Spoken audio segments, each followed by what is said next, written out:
Don't bite your nails Amanda.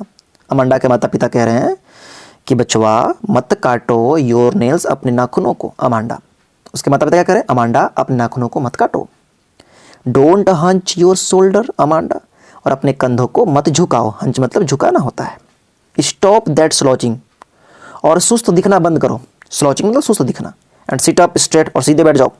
Amanda, Amanda के माता पिता, उसके जो पेरेंट्स हैं, उसे कह रहे हैं कि अपने नाखून को मत काटो, अपने कंधों को मत झुकाओ, और सुस्त मत दिखो, सीधे बैठो। अब इस बात से अमांडा दुखी है, तो कह रही है देयर इज ए लैंग्वेज, एक शांत इमर्ल्ड सी, एक हरा भरा समुद्र होता। वो कल्पना कर रही है।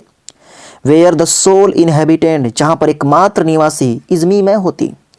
जब अमांडा अपने माता पिता से परेशान हो गई है तो कह रही है काश एक शांत समुद्र होता, हरे रंग का, जहां पर एकमात्र निवासी मैं होती। ए मरमेड, और एक परी के रूप में, मतलब जलपरी के रूप में, ड्रिफ्टिंग, तैरती, ब्लिसफुली, आनंद से। तो कह रहे घर वाले बड़े परेशान कर दिए हैं, और परेशान कर दिए हैं तो कल्पना करती है कि एक समुद्र होता हरा भरा, जहां पर एकमात्र निवासी वो होती, अगल बगल कोई नहीं होता, और एक जलपरी के रूप में पानी में मस्ती से तैरती। उसके बाद फिर से अमांडा के माता पिता कह रहे हैं did you finish your homework, क्या तुमने अपना होमवर्क खत्म कर लिया है अमांडा?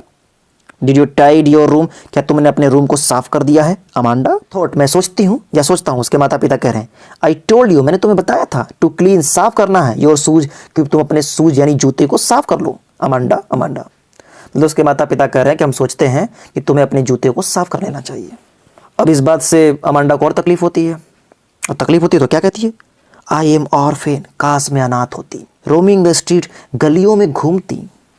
आई पैटर्न, मैं पैटर्न बनाती, सॉफ्ट डस्ट, मुलायम धूल पर। विथ माई हुज्ड, अपने शांत, बेयर फीट, नंगे पैरों से, मैं अपने पैरों से धूल पर कलाकृतियाँ बनाती। द साइलेंस इज गोल्डन, जो शांति होती है सुनहरी होती है।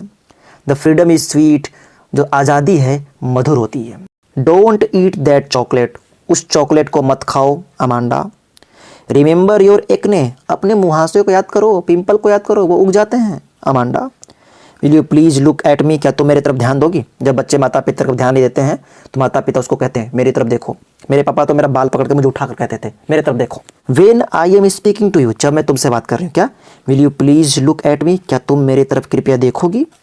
When I am speaking to you, जब मैं तुमसे बात कर रही हूँ, फिर कर रहा हूँ अमांडा। अमांडा अब इतनी बात सुनने के बाद फिर अमांडा कहती है, कल्पना करती है, आई एम रेपुंजल, काश मैं रेपुंजल होती। आई हैव नॉट केयर, तो मैं I have not a care, तो मैं किसी भी बात की चिंता नहीं करती। रेपुंजल एक राजकुमारी है जो एक बड़े से टावर में रहती है।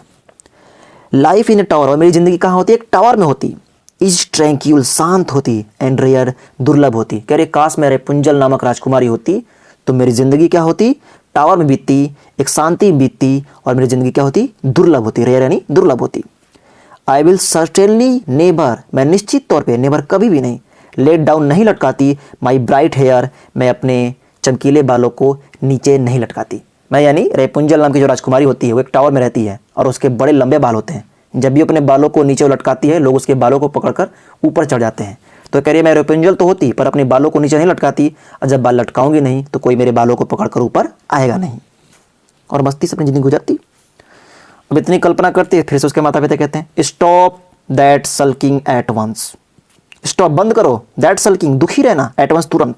अमांडा, जब बच्चे दुखी रहते हैं, परेशान रहते हैं तो माता पिता कहते हैं क्या मुंह बनाया, सही करो मुंह अपना।